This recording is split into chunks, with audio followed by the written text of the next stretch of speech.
एक गोष्ट मला वाईट वाटते आज, पण मी आज सांगणार आहे आणि माझं भाषण संपवणार आहे की मी अनेकांचे मित्र राहिलो, रस्ताभर फिरत राहिलो, पण कुटुंबाकडे मी दुर्लक्ष केलं. त्यांच्या अपेक्षा मी पूर्ण करू शकलो नाही. सोयऱ्या-धायऱ्याकडे मी गेलो नाही. सोयऱ्या-धायऱ्यांच्याबद्दलचाही माझ्यावर राग आहे, मित्रांचा आहे, मुलाबाळांचा आहे, नातवांचाही आहे. एवढं सगळं केलंय आणि आम्ही कोण आहेत? पण रात्रंदिवस रस्त्यात होतो आम्ही म्हणून केलं. आणि आता प्रतापच्या जीवनामध्ये तेच आलेलं आहे संघर्षाचं. पण त्या संघर्षाला तो कंटाळला नाही. 3 वेळा सलग पराभव झाला. सत्ता बित्ता काय नाही. सत्ता तर मी ते सांगितलं ना तुम्हाला, सत्ताही काय महत्त्वाची नव्हतीच. पण त्याचाही पुढे संघर्ष आलाय. तुमच्या जीवावरती लढणार तो जोपर्यंत तुमची ताकद आहे तोपर्यंत. तो किती बऱ्या पराभव त्याच्या. आणि म्हणून मी कधी माझ्या मुलाबाळावर जवळ घेतलं नाही, सोयऱ्या-धायऱ्याला नाही. पण आज त्याने चांगलं काम केलंय, चांगलं चालवलंय म्हणून मी एक हाराने म्हणे एक मी माझ्या मुलाचा सत्कार मी स्वतः तुमच्या देखत करणार आहे.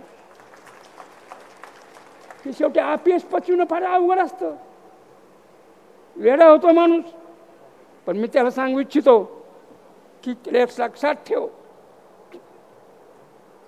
तुम्हा आम्हाला जी काही ताकद दिलेली आहे ती जनता जनार्दनाने दिलेली आहे. कुठ सत्ता दिसत आहे महत्त्वाच्या नाहीत.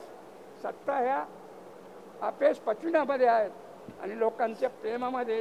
तेव्हा नाउमेद होताना हिमतीनं काम करत राहा. अशा प्रकारचा मी माझ्या आयुष्यात पहिल्यांदा मी सत्कार करतो. मी आज पहिल्यांदा जवळ घेतले त्याला. मी कधी त्याला जवळही घेतलं नाही, मुलाबाळाला घेतलं नाही आणि घरातला घेतलं नाही. सोयऱ्या-धायऱ्याला विचारलं तर मी अन्याय केले, त्यांच्यावर अन्याय केले. पण आम्ही पाहिलं आमचे नेते मित्र कसे होते, शरदरावसारखे होते. आम्ही त्यांच्याकडे पाहिलं, शरदरावसारखे पूर्वीचे जे सर्वस्वाचा त्याग केले लोक पाहिले आम्ही. स्वातंत्र्य सैनिक. आम्ही तर काहीच त्याग केला नाही. घरं उद्ध्वस्त झालेत, कुटुंब फासावर गेलेत. शेकडो आया बहिणी सणासुदीच्या दिवशी गोळीबाराला बळी पडल्या. आम्ही तर काहीच त्याग केला नाही. काही आम्ही किरकोळ माणसं आहोत. आपला त्याग म्हणजे काहीच नाही दादाभाऊ. आपल्यापेक्षा फार मोठा त्याग केला आहे लोकांनी आणि आजच्या काळात तो आहे. आणि म्हणून मी आज पहिल्यांदा अभिमान वाटलो मला की हा अभिमान जनतेच्या विश्वासाला पुन्हा तू पात्र झाला पाहिजेस. सत्ता बित्ता महत्त्वाची नाही, एवढीच माझी अपेक्षा आहे. आणि मी पुन्हा एकदा सर्वांचे आभार मानतो.